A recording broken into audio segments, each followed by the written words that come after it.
Hello lovelies, welcome to my channel, and let me take you through how I made these soft chapatis for lunch, accompanied by some dengus or green grams.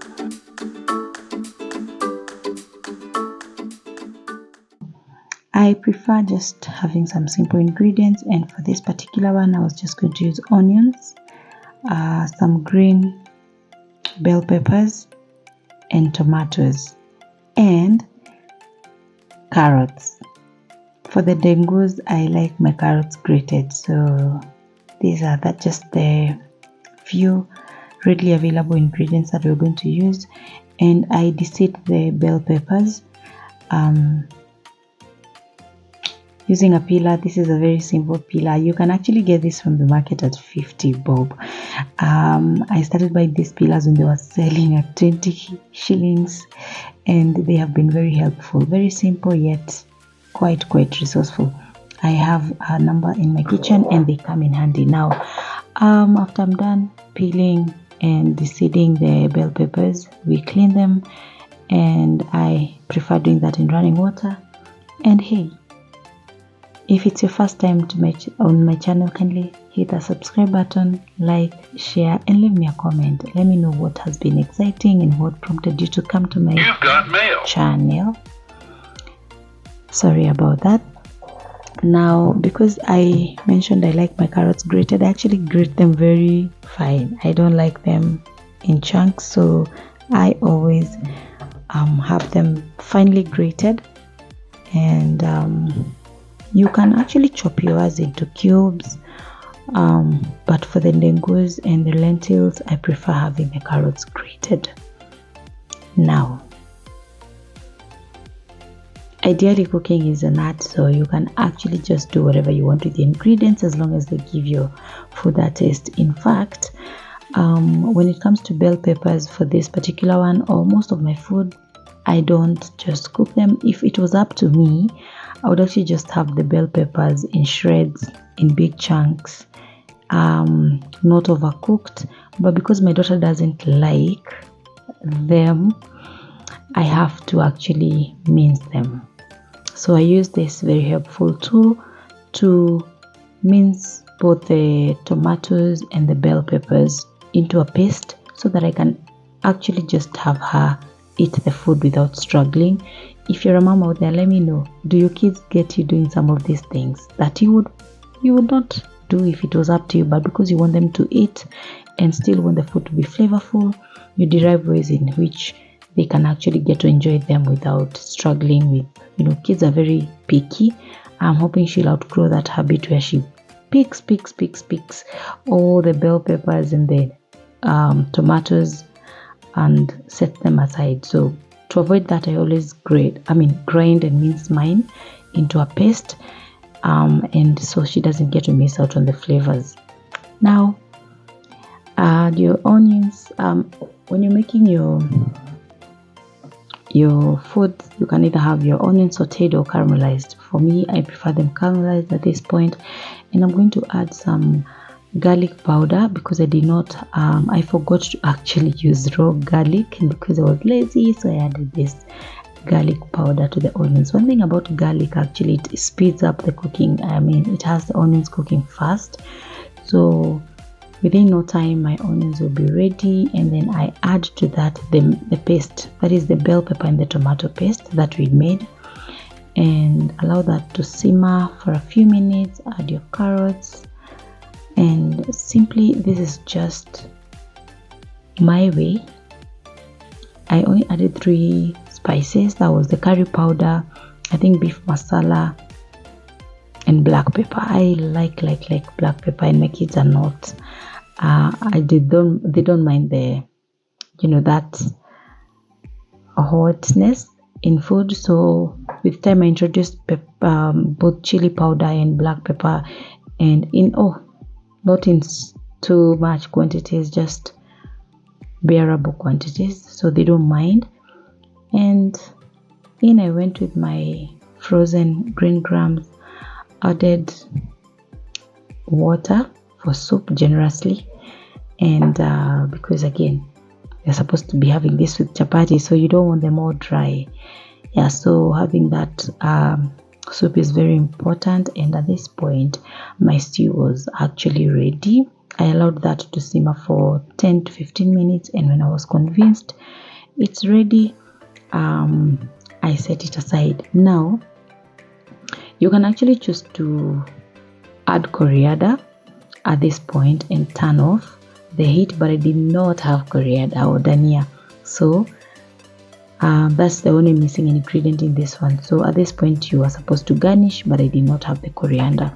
Now for the chapatis, forgive me, I had already kneaded my dough, prepared it before I decided I was going to make this video, guys. So if you have not watched my previous videos on how to make plain white chapatis, kindly go click. I'll try and attach it to this video so that you can follow through the process in which you can make your beautiful, soft, well layered white chapati. So after having my pan preheating for some few minutes, I get into the chapatis. Now rolling is what most of you find challenging, and I keep telling people it's not something you master overnight. It takes time and consistency, and because I've been doing this for a while, I have perfected my shape.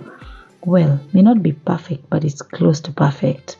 Some people are even arguing, does the chapati have to be round? I feel like yes, it has to be round because that's how we found them being made. Why would you want to alter that just because you cannot make a perfect circle? All right, fine. Now the pan was already hot, and this is a very important step to note. You pre-cook on one side and add oil on the top side.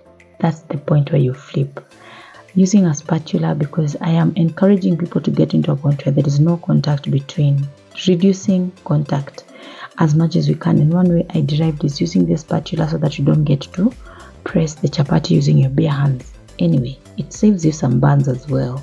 It's a very, very safe way to cook your chapatis without burning them also, and without burning your hands. I hope you're enjoying this video so far. Kindly also comment down below and let me know what would you want me to do next, because I'm very, very intentional about reviving this channel. I keep saying that in every other video. Please forgive me. I'm going to be feeding you with content around everything I do.